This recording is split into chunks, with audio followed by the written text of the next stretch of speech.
আমার বুঝজ্ঞান হইছে থেকে নিয়ে ছাত্র জীবনে যখন আমি অনেক ছোট ছিলাম, এই দোয়া যেদিন আমি পড়েছি কোরআনে, ওই দিন থেকে আজও পর্যন্ত আমার মনে হয় না আমার জীবনে 2 মিনিটের কোনো দোয়াও যদি হয়, 1 মিনিটের দোয়াও যদি হয়, মুহূর্তের দোয়াও যদি হয়, আমি এই দোয়াটা কখনো মিস করি বলে, জ্ঞাতসারে মিস করি বলে আমার মনে পড়ে না।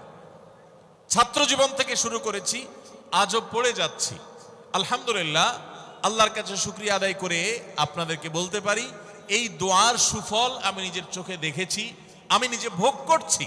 এজন্য আপনাদেরকে আমি বলতে চাই, বিবাহিত হন কিংবা অবিবাহিত হন, আপনার দাম্পত্য জীবনের সুখের জন্য সর্বপ্রথম এবং প্রধান করণীয় হলো এই দোয়া। এর বাইরে আরো সাধারণভাবে আল্লাহ তাআলার কাছে দোয়া করতে থাকা, যেন আল্লাহ তাআলা আপনাকে এমন একজন জীবন সঙ্গী দেন। মা বোনরা দোয়া করবেন জীবন সঙ্গী, আপনারা দোয়া করবেন এমন যেন জীবন সঙ্গিনী দেন, যে জীবন সঙ্গী আপনার চোখ জুড়ানোর মতো হবে। দেখুন, আল্লাহর ভাষা এমন যে এই ভাষা তো অলৌকিক, এটাতে কোনো মানুষের ভাষা নয়। দোয়ার ভাষ্য লক্ষ্য করেন, আল্লাহ শিক্ষা দিচ্ছেন আমাদেরকে, রব্বানা হাবলানা মিন আজওয়াজিনা ওয়া যুররিয়াতিনা কুররাতা আয়ুন।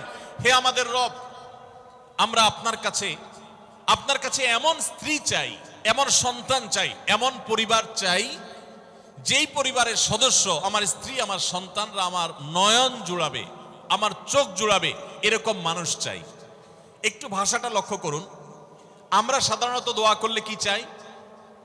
আমরা এক একটা দিক চাই। ধরুন, আপনার স্ত্রী মাশাআল্লাহ অনেক সুন্দরী, অপূর্ব সুন্দরী, তিনি আল্লাহ তাআলা তাকে অনেক রূপ লাবণ্য দিয়েছেন, কিন্তু তার যদি চরিত্রটা খারাপ হয়, তাহলে এই স্ত্রীকে আপনার নয়ন জুড়াবে, চোখ জুড়াবে, চক্ষু শীতলকারী হবে?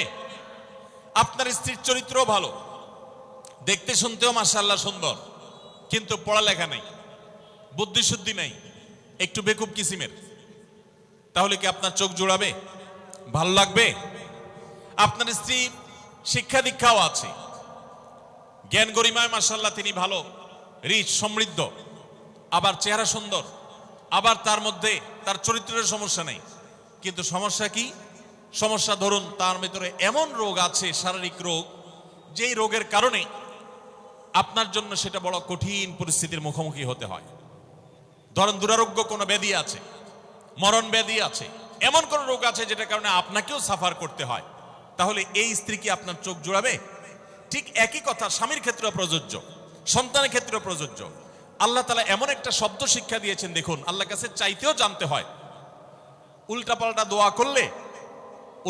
দোয়া করলে দোয়া পূরণ হয়ে যাবে, কবুল হয়ে যাবে, কিন্তু আপনার কাজ হবে না। অনেক যুবক আছে আল্লাহর কাছে দোয়া করে, আল্লাহ বেশি না, 1,05,000 টাকা চাই। অনেক যুবক লিখে দেয় আমাদেরকে, হুজুর দোয়া করবেন বেশি না, আমি আল্লাহর কাছে 1,05,000 টাকা চাই। আল্লাহরে টার্গেট দিয়ে দিছি, কত লাগবে? 5 লাখ। কেন? একটা বাইক কিনবে, যুবক মানুষ, রাস্তাঘাটে বাইক ছাড়া চললে ভালো লাগে না, একটা ভালো সেট কিনবে, না হলে ফেসবুক স্ট্যাটাস ভালো করে দেওয়া যায় না, ছবি তুলে দেওয়া যায় না। সাইফুল্লাহ ভাই ছবি তুলে দিতে বলছেন না, মাহফিলের ছবি তোলা যায় না। আর কিছু টাকা দিয়ে ছোটখাটো একটা দোকান কিছু একটা করবে, বিয়ে শাদীর ব্যবস্থা করবে, বাস, বেশি কিছু চাই না। তো আল্লাহ তাআলা 5 লাখ টাকা ধরেন আপনাকে দিয়ে দিল, সাথে একটা রোগও দিয়ে দিল, ওই রোগে খরচ হবে 6 লাখ। তাহলে আপনার এই 5 লাখের কোনো মানে আছে? আপনারা একটা প্রসিদ্ধ ঘটনা অনেকেই শুনেছেন, একটা চুটকি, যে এক যুবক দোয়া করছে, আল্লাহ তোমার কাছে আমি এমন একটা লাইফ চাই, বিশেষ করে বেকার যুবকরা এগুলো বেশি দোয়া করে, আল্লাহ তোমার কাছে এমন একটা লাইফ চাই, বেশি কিছু না, যে লাইফে 2 হাত ভর্তি টাকা থাকবে আর আশপাশে শুধু নারী আর নারী থাকবে, এরকম একটা লাইফ চাই। তো আল্লাহ তাআলা তার দোয়া কবুল করে ফেলছে। দোয়া কবুল করছেন কিভাবে? দোয়া কবুল করে তাকে আল্লাহ তাআলা এমন একটা বাসের কন্ট্রাক্টর বানিয়ে নিছেন, যে বাসটা হলো মহিলা বাস, চারপাশে শুধু নারী আর নারী, সব মানুষের, আর হাত ভর্তি টাকা আর টাকা সব বাস মালিকের। দোয়া কিন্তু কবুল হয়ে গেছে। তো আল্লাহ তাআলার কাছে উল্টাপাল্টা দোয়া করলে কি হয় দেখছেন? দেখুন, দাম্পত্য জীবনে সুখের জন্য দোয়া কিভাবে করতে হবে আল্লাহ শিখিয়ে দিয়েছেন। রব্বানা হাবলানা মিন আজওয়াজিনা ওয়া যুররিয়াতিনা কুররাতা আয়ুন। আল্লাহ, আমার পরিবারের সদস্যরা যেন এমন হয় যে তাদেরকে দেখলে আমার নয়ন জুড়িয়ে যাবে, অর্থাৎ নয়ন জোড়াতে হলে সব দিক থেকে পারফেক্ট হতে হবে, সব দিক থেকে ভালো হতে হবে, তখনই তো দিল জোড়াবে।